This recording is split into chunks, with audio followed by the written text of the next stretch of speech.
Kailan pa ihahandog ang buhay mo't lakas sa Diyos na nagbigay sa'yo ng buhay na wagas?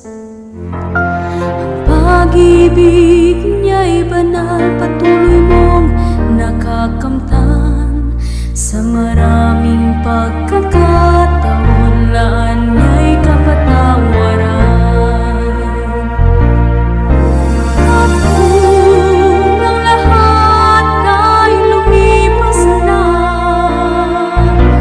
buhay na bigay ay pinawi na. Kailan ba kaya maglilingkod sa Diyos?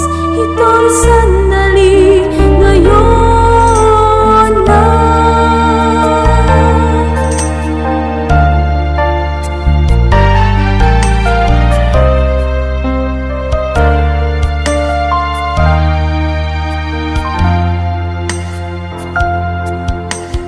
Kung marami mang pagsubok, huwag